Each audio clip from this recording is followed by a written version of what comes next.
Good morning seventh class. आज हम chapter number 13 start करेंगे। इसका नेम है मोशन एंड टाइम। मोशन का मतलब क्या होता है? गति या फिर चाल भी बोल सकते हैं हम। और टाइम क्या होते हैं? समय। The movement of an object is called motion. किसी ऑब्जेक्ट की मूवमेंट यानी मतलब कि गति या चाल को क्या बोला जाता है? उसका मोशन बोला जाता है। The movement in which things occur is called time. जिस मूवमेंट में, जिस ड्यूरेशन में कोई थिंग होती है उसे क्या बोलेंगे हम? टाइम बोलेंगे। As object is said to be in motion when its position changes with time. तो हम किसी भी ऑब्जेक्ट को मोशन में कब कह सकते हैं कि ये गति में है, गतिशील वस्तु है, मोशन में है? कब कहेंगे उस वस्तु को? जब वो टाइम के रिस्पेक्ट में अपनी पोजीशन को चेंज करे, है ना। जैसे अब हमने किसी चीज़ को देखा तो वो कुछ टाइम बाद देखे तो उसकी पोजीशन चेंज हो चुकी हो, तभी हम कहेंगे कि ना कि ये ऑब्जेक्ट किस में है? मोशन में है। For example, when the position of car changes with time. जब किसी कार की पोजीशन टाइम के साथ चेंज होती है तो हम कहते हैं कि कार मूव कर रही है या फिर वो मोशन में है। The motion of all the objects are not of the same time. सभी ऑब्जेक्ट का मोशन सेम टाइप का नहीं होता, डिफरेंट डिफरेंट टाइप का होता है। हमने क्लास 6 में हमने 4 टाइप के मोशन के बारे में पढ़ा था। फर्स्ट तो था रेक्टिलिनियर मोशन, सेकंड था सर्क्यूलर, थर्ड था रोटेशनल मोशन एंड फोर्थ था पीरियोडिक मोशन। रेक्टिलिनियर मोशन क्या होता है? Motion in a straight line. जब वो स्ट्रेट पाथ में कोई चीज़ ट्रैवल करती है, यानी जिस ऑब्जेक्ट का स्ट्रेट लाइन में मोशन होता है, उस मोशन को बोलते हैं हम rectilinear motion. When an object moves along a straight line path, जब कोई ऑब्जेक्ट स्ट्रेट लाइन पाथ के अलॉन्ग मूव करती है, it is called rectilinear motion. तो उसको क्या बोलते हैं हम? रेक्टिलिनियर मोशन बोला जाता है। जैसे कि बुलक कार्ट जो होती है, बैलगाड़ी होती है, जब वो किसी स्ट्रेट रोड पर ट्रैवल कर रही हो तो उसका भी रेक्टिलिनियर मोशन ही होगा। अब जैसे बुलेट से गन से जब बुलेट फायर की जाती है तो वो भी बिल्कुल स्ट्रेट लाइन में जाती है, तो वो भी, उसका भी क्या होगा? रेक्टिलिनियर मोशन होगा। Motion of a horse pulling a cart on a straight road. जब कोई घोड़ा है जो किसी गाड़ी को खींच रहा है, कार्ट को खींच रहा है स्ट्रेट रोड पर, उसका भी मोशन कैसा होगा? रेक्टिलिनियर मोशन होगा। जब कोई ट्रेन स्ट्रेट ब्रिज पर मूव करेगी तो उसका मोशन भी रेक्टिलिनियर होगा। इस तरह से बहुत सारे मोशन के एग्जाम्पल है जो रेक्टिलिनियर है। अब देखो, नेक्स्ट है सर्क्यूलर मोशन। सर्क्यूलर मोशन का मतलब क्या होता है? जब कोई चीज़ मूव करे in the shape of a circle. Circle की शेप में जब कोई चीज़ मूव करती है ना तो उसके मोशन को बोला जाता है circular motion. A round path having the shape of a circle is called circular path and when an object moves along a circular path. जब कोई ऑब्जेक्ट सर्क्यूलर पाथ के अलोंग मूव करती है, सर्क्यूलर पाथ में move करती है, तो उसका मोशन सर्क्यूलर मोशन है। जैसे कि अर्थ जो है, the earth moves around the sun in a circular path. जो अर्थ है वो सन के अराउंड किस पाथ में मूव कर रही है? सर्क्यूलर पाथ में। So the motion of the earth around the sun is circular motion. इसलिए जो अर्थ का मोशन है सन के अराउंड वो कैसा है? सर्क्यूलर मोशन है। और कुछ एग्जाम्पल सर्क्यूलर मोशन के, motion of a child in a merry go round. जब कोई बच्चा झूले पर बैठता है जो गोल गोल घूम रहा हो, तो उसका, बच्चे का मोशन भी कैसा होगा? सर्क्यूलर मोशन ही होगा, क्योंकि वो मैरी गो राउंड पर बैठा है जो गोल गोल घूम रहा है, तो बच्चा भी तो गोल ही घूमेगा ना, सर्क्यूलर पाथ के लॉन्ग मूव करेगा, तो उसका भी मोशन कैसा होगा? Circular motion. Motion of paddles on a moving bicycle. जब आप पैडल मूव करते हो साइकिल को चलाने के लिए तो आप क्या करते हो? उसे सर्क्यूलर पाथ में मूव करते हो, तो वो भी कैसा है? सर्क्यूलर मोशन है। अब देखो रोटेशनल मोशन क्या होता है? जब कोई object about a fix axis rotate करती है ना तो उसे हम बोलते हैं उसका रोटेशनल मोशन। जैसे कि हमारा फ़ैन है, फ़ैन जो लगा होता है इस तरह से, इसके पीछे एक डंडी टाइप की सी होती है ना जिसके ऊपर वो, उस पर फिक्स है और उसके अराउंड ही कैसे घूमे जा रहा है, तो उसका मोशन हम रोटेशनल मोशन भी कह सकते हैं। ठीक है। अब जैसे अर्थ जो है वो रोटेट कर रही है, ठीक है, वो क्या कर रही है? अपनी एक्सिस पे रोटेट कर रही है like a spinning top. So the spinning of earth on its axis is the example of rotational motion. और जो फैन की ब्लेड्स हैं वो मूव करती हैं, अभी हमने देखा। It also represent rotational motion. वो भी किसको रिप्रेजेंट कर रही है? रोटेशनल मोशन को। नेक्स्ट है पीरियोडिक मोशन। जिस मोशन में या फिर जो मोशन अपने आप को बार बार रिपीट करे after regular interval of time, उसे हम बोलेंगे पीरियोडिक मोशन, जिसमें रिपीटेशन हो। इसे हम बोलते हैं ऑसिलेटरी मोशन भी बोलते हैं पीरियोडिक मोशन को। जैसे एक पेंडुलम है, पेंडुलम स्विंग करता है, जैसे इस तरह से बार बार इस तरह से स्विंग करता रहता है ना पेंडुलम, तो उसका मोशन भी क्या हुआ, पीरियोडिक मोशन हुआ। Some other examples of periodic motion क्या है, मोशन ऑफ अ स्विंग, जब कोई झूला मूव कर रहा है तो बार बार इस तरह से मूव करेगा, तो उसका मोशन भी कैसा है, पीरियोडिक मोशन। जब कोई एथलीट रन कर रहा होता है, वो उसके हाथों का जो मोशन होता है वो बार बार रिपीट होता है, तो वो भी कैसा है, पीरियोडिक मोशन है। Motion of a child on सीसा, जब झूले पर बैठते हो इस तरह से, तो फिर इस तरह से मोशन होता है, बार बार होता रहता है मतलब, तो फिर वो क्या है, periodic motion. Motion of hammer on an electric bell, जब इलेक्ट्रिक बेल में वो जो हैमर का मोशन है बार बार बार बार बार बार होता रहता है ना, तो वो भी कैसा है, पीरियोडिक मोशन है। अब हम बढ़ेंगे slow and fast moving object. ठीक है, अब हमने ये देखा होगा कि कुछ ऑब्जेक्ट का मोशन तो स्लो होता है, लेकिन कुछ ऑब्जेक्ट का मोशन फास्ट होता है। कैसे? Suppose our school is at a distance of 4 kilometre. Let suppose करो आपका स्कूल आपके घर से 4 किलोमीटर की डिस्टेंस पर है। अगर आप स्कूल में बाइसिकल से जाओगे तो आपको लगभग 20 मिनट्स लग जाएंगे उस डिस्टेंस को कवर करने के लिए और स्कूल पहुंचने में। लेकिन अगर आप उसी डिस्टेंस को स्कूल बस से ट्रैवल करोगे तो उसी डिस्टेंस यानी 4 किलोमीटर को ट्रैवल करने के लिए लगभग आपको 5 मिनट लगेंगे। इसका मतलब क्या है कि बाइसिकल ने ज़्यादा टाइम लिया, 4 किलोमीटर को ट्रैवल करने के लिए 20 मिनट लिए थे, लेकिन स्कूल बस ने थोड़ा ही टाइम लिया, 5 मिनट ही लिया उसी डिस्टेंस को कवर करने के लिए। तो हम कह सकते हैं कि बाइसिकल कैसे मूव कर रही है, स्लो, लेकिन जो बस है वो कैसे मूव कर रही है, फास्ट। इन अदर वर्ड्स ए बस moves faster than a bicycle, या हम ये कह सकते हैं कि जो एक बाइसिकल है वो स्लो मूव करती है, जबकि एक बस moves faster than a bicycle, बस फास्ट मूव करती है। Even the same objects may move slow at one time and fast at another time. ऐसा भी हो सकता है कि दो सेम ही चीज़ें हों, दो ही स्कूल बस हैं, वो एक धीरे चल रही हो एक स्लो चल रही हो, है ना। द सेम बस will move slow when the road is congested. जब रोड पर बहुत ज़्यादा ट्रैफिक होगा तो ऑब्वियसली वही बस धीरे चलेगी, लेकिन जब रोड फ्री होगा तो वो फास्ट चलेगी। ठीक है। From the above discussion, we conclude that an object which takes a longer time to cover the certain distance is called slow. इससे हमें क्या पता चला कि अगर एक ही डिस्टेंस है, लेट सपोज 4 किलोमीटर है, उसको ट्रैवल करने के लिए अगर कोई चीज़ ज़्यादा टाइम ले रही है तो वो स्लो है। अगर वही उसी डिस्टेंस को कवर करने के लिए कोई शॉर्टर टाइम ले रही है तो वो कैसी है, फास्ट है। The most convenient way to find out which of the two objects are moving faster is to compare the distance moved time in unit time.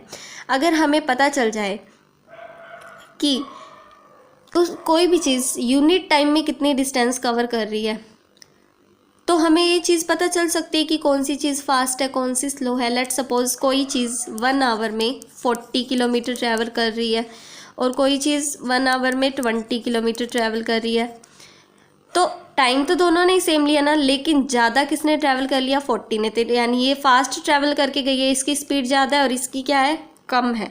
तो यूनिट टाइम में अगर हमें डिस्टेंस ट्रैवल पता चल जाए ना, तो हम क्या कर सकते हैं, चीज़ों के बारे में पता कर सकते हैं कि कौन सी चीज़ कितनी फास्ट है कितनी स्लो है। This will become convenient to find out. The distance moved by an object in a unit time is called the speed of object. जब कोई चीज़ यूनिट टाइम में जितनी डिस्टेंस कवर कर रही है उसे हम क्या बोलते हैं, स्पीड बोलते हैं उस चीज़ की। लेट सपोज अगर आपको गिवन है कि कोई चीज़ 3 आवर्स में 45 किलोमीटर ट्रैवल कर रही है, तो स्पीड निकालने के लिए बोला जाए तो स्पीड होता है यूनिट टाइम में ट्रैवल की गई डिस्टेंस।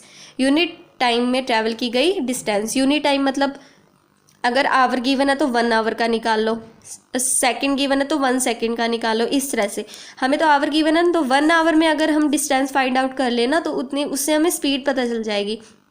तो 45 को 3 से डिवाइड करेंगे, 15 किलोमीटर, 1 घंटे में 15 किलोमीटर चलेगी, यानी उसकी स्पीड कितनी है, 15 किलोमीटर पर आवर। ठीक है, यानी कि यूनिट टाइम में कवर की गई डिस्टेंस से ही हमें क्या पता चलती है, स्पीड पता चलती है। अब देखो, if fast moving object is said to have high speed, अगर कोई चीज़ फास्ट मूव कर रही है, फास्टली मूव कर रही है, तो उसका हम क्या बोलेंगे कि उसकी स्पीड कैसी है, हाई स्पीड है। A higher speed indicates that a given distance has been covered in shorter time. अगर किसी की स्पीड हाई है तो अगर हमें डिस्टेंस कवर करनी है तो हमें टाइम कम लगेगा ना, यानी अगर हमें कोई गिवन डिस्टेंस है, भाई इतनी डिस्टेंस आपने कवर करनी है, अगर कोई चीज़ फास्ट है वो तो टाइम थोड़ा लेगी, शॉर्टर टाइम लेगी, लेकिन अगर कोई चीज़ स्लो चल रही है तो वो टाइम ऑब्वियसली ज़्यादा ही लेगी ना।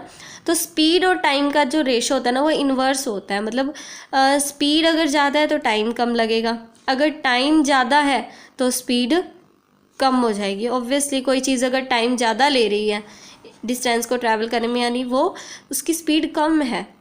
अब देखो स्पीड के बारे में पढ़ते हैं डिटेल से। If a car run slow, अगर कोई कार धीरे चल रही है, we say that its speed is slow, तो उसकी स्पीड क्या है, कम है। अगर चीज़ धीरे चल रही है तो उसकी स्पीड कम है, अगर वो फास्ट चल रही है तो उसकी स्पीड भी क्या है, हाई है। तो इससे हमें क्या पता चल जाता है कि कितनी फास्ट है और कितनी स्लो है, किससे, स्पीड से। ठीक है, we can define the speed of a moving object as follow. Speed of an object is the distance travelled by it in unit time. Speed क्या होती है, यूनिट टाइम में ट्रैवल की गई डिस्टेंस, जैसे कि 1 आवर, 1 मिनट, 1 सेकेंड। इससे हमें पता चलता है कि कोई चीज़ यूनिट टाइम में कितनी डिस्टेंस ट्रैवल कर रही है। अब जैसे स्पीड का फॉर्मूला क्या होता है, distance travelled by time taken. Suppose करो अगर कोई चीज़ 4 घंटे में 100 किलोमीटर ट्रैवल कर लेती है, कार मान लो 4 आवर्स में 100 किलोमीटर ट्रैवल करती है, स्पीड निकालनी है, तो स्पीड क्या होती है, यूनिट टाइम में ट्रैवल की गई डिस्टेंस, यानी 1 घंटे का अगर हम निकाल लें ना कितनी डिस्टेंस ट्रैवल की है तो स्पीड पता चल जाएगी। कैसे निकालें, 100 को 4 से डिवाइड करेंगे, 25 आ जाएगा, तो स्पीड कितनी आ जाएगी, 25 किलोमीटर पर आवर, यानी 1 घंटे में 25 किलोमीटर। ठीक है, अब हम पढ़ेंगे एवरेज स्पीड के बारे में। एवरेज स्पीड क्या होती है, तो देखो जब आप कोई कार चलाते हो तो ये तो बहुत मुश्किल काम है कि आप एक ही स्पीड से, यानी कि अगर आपने 20 की स्पीड से लेके जा रहे हो तो 20 की स्पीड से ही ले जाना किसी कार को, यानी स्पीड को कांस्टेंट रखना तो बहुत मुश्किल है। स्पीड तो वेरी करती रहती है ना, कई बार आपको ब्रेक लगानी पड़ती है, कई बार आपको रोकना भी पड़ता है, तो स्पीड तो चेंज होती रहती है। कांस्टेंट स्पीड से किसी भी ऑब्जेक्ट को चलाना तो बहुत मुश्किल है। तो इसके लिए जो कॉन्सेप्ट यूज़ किया जाता है वो एवरेज स्पीड का किया जाता है। ठीक है, वो कैसे, लेट सपोज आपको 100 किलोमीटर की डिस्टेंस ट्रैवल करने के लिए कार से 4 घंटे लगे, तो उसमें आपने स्पीड को कम भी किया होगा, ज़्यादा तो किया होगा, है ना, लेकिन उसको हम इग्नोर कर देते हैं। कैसे, हम सिर्फ है ना इसी से निकाल लेते हैं हमारा, मतलब इसी को मान के हम स्पीड निकाल लेंगे। हमें ऐसा नहीं सोचेंगे कि कम भी हुई है, ज़्यादा भी हुई है, हम एवरेज मान लेंगे। ठीक है ना, कैसे, 1 घंटे में निकाल लो उसने कितनी डिस्टेंस ट्रैवल की है, तो उससे हमें स्पीड पता चल जाएगी। 100 को 4 से डिवाइड करेंगे, 25 किलोमीटर पर आवर। लेकिन ऐसा नहीं था ना कि हर टाइम उसने 25 किलोमीटर पर आवर ही रखी है, लेकिन हम ये मानते हैं, क्यों, क्योंकि एवरेज स्पीड है कार की। ठीक है ना, it does not mean that the car is moving at this speed all the time. इसका मतलब ये नहीं है कि हर टाइम कार इसी स्पीड से चली है। जब रोड स्ट्रेट था, फ्लैट था, फ्री था, तो स्पीड शायद 25 से ज़्यादा भी रही हो, लेकिन कई बार ऐसे मोड़ आता है, क्राउडेड एरिया आ जाता है, या फिर हमें ब्रेक लगानी पड़ती है, रोकनी पड़ती है, तो स्पीड कम भी हो जाती है। ठीक है, लेकिन हम ऑन एन एवरेज लेके चलते होते हैं। तो स्पीड का फॉर्मूला क्या होता है, distance travelled by time taken. पता है, अगर हमें डिस्टेंस निकालनी हो, स्पीड और टाइम गिवन हो, तो इन दोनों की मल्टीप्लाई कर देंगे हम। तो डिस्टेंस ट्रैवल कैसे निकाल सकते हैं, स्पीड मल्टीप्लाई बाय टाइम। अगर हमें टाइम निकालना हो, स्पीड और डिस्टेंस गिवन हो, तो टाइम इधर, स्पीड नीचे, डिस्टेंस बाय स्पीड आ जाता है। अब हम पढ़ेंगे यूनिट्स ऑफ स्पीड के बारे में कि स्पीड की यूनिट क्या होती है। तो स्पीड की जो यूनिट होती है ना, वो डिपेंड करती है on the unit of distance and time. हमें पता है स्पीड का फॉर्मूला क्या होता है, डिस्टेंस बाय टाइम होता है। तो जो स्पीड की जो यूनिट बनेगी वो डिस्टेंस और टाइम पर ही तो डिपेंड करेगी। अगर डिस्टेंस किलोमीटर में है, टाइम आवर में है, तो स्पीड की यूनिट किलोमीटर पर आवर हो जाएगी। अगर ये मीटर में है डिस्टेंस और ये सेकंड में है, तो मीटर पर सेकंड हो जाएगी। इस तरह से डिस्टेंस और टाइम की यूनिट पर डिपेंड करता है कि आप डिस्टेंस और टाइम की यूनिट क्या ले रहे हो। तो देखो, जो डिस्टेंस की स्टैंडर्ड यूनिट होती है वो मीटर होती है, और स्टैंडर्ड यूनिट ऑफ टाइम क्या होती है, सेकंड होती है। तो स्टैंडर्ड यूनिट ऑफ स्पीड क्या हो जाएगी, मीटर पर सेकंड, क्योंकि डिस्टेंस मीटर में है स्टैंडर्ड यूनिट में, और स्टैंडर्ड यूनिट में टाइम किस में है, सेकंड में। तो standard unit of speed metre पर सेकंड। ठीक है, इसको शॉर्टली कैसे लिख सकते हैं, मीटर पर सेकंड, ऐसे करके। तो जो स्टैंडर्ड यूनिट ऑफ स्पीड है ना, उसे हम बेसिक यूनिट ऑफ स्पीड कहते हैं।